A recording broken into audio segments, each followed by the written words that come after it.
You sabotage yourself before opportunities. You downplay your ability. You tell yourself that you're not going to do well anyway, so why try? You remind yourself of your shortcomings, the amounts of times you failed. We all know what it means to beat ourselves up. Alfred Adler says that the things that we choose to do are aligned with our subconscious goals. And he suggests that the reason why we keep reminding ourselves of our shortcomings is because we'd actually rather stay in that safety of making excuses and beating the shit out of ourselves so that we don't have to take action, do the thing we want to do with intent, deliberately, and try our hardest, since we're afraid of putting our everything into something and then failing. It is so much easier to tell ourselves how shit we are and remind ourselves how incapable we are to get something done so that we don't have to do it, so that we have an excuse to not try, to not put our capacity into it and then fail. If the goal you have or the thing you're trying to pursue is genuinely so important to you that you want to pour everything of yourself into it, fundamentally, a lack of self-worth comes from a lack of self-investment. You can't wait for your self-worth to come around before you start doing things for yourself or working on something that you care about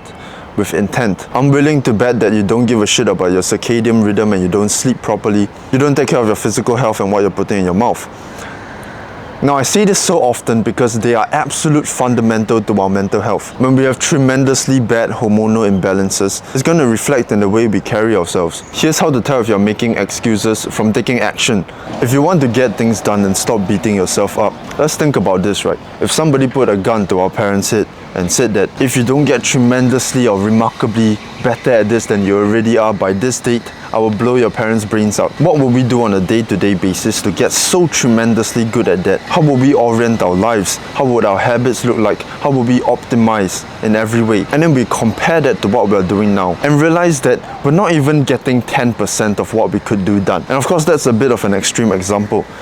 But just understanding that, the discrepancy between how much we could be doing versus how much we are doing makes us realize that we really don't have time to be reminding ourselves of our shortcomings, and we should instead devote that capacity to trying with intent day by day. Thinking about this reminds us that we don't even have the liberty to consider ourselves a failure because we've barely tried to even a small percentage of what we're actually capable of getting done. And sure, now you might turn to beating yourself up for not trying hard enough. Try harder then. If you keep reminding yourself how shit you are, you probably have quite a significant level of mistrust for yourself. You probably lack self-respect. And this is because you don't keep the promises you give yourself. You tell yourself you're going to do this, you're going to sleep at this time, and then you don't. And that terrible momentum of mistrust and reason to not have respect for yourself is going to carry into how you think about yourself. So make it a practice to do what you say you do.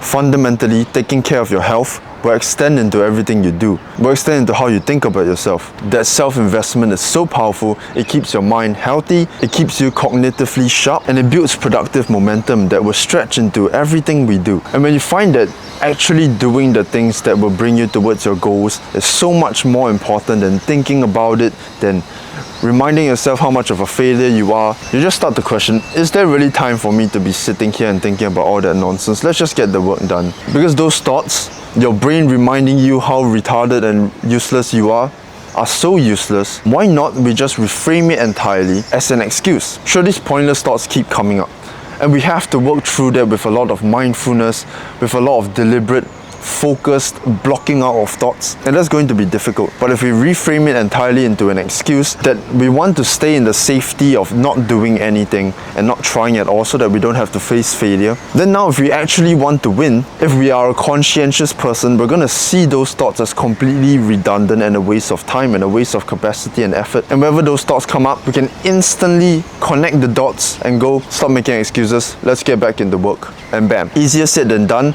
but slowly your thought patterns will change as you invest yourself more into your health, as you become more and more aware of your habitual thoughts, what you are telling yourself. Be deliberate and live each day with intent in beating these habitual thoughts, and I promise you that it will get better. Don't give up.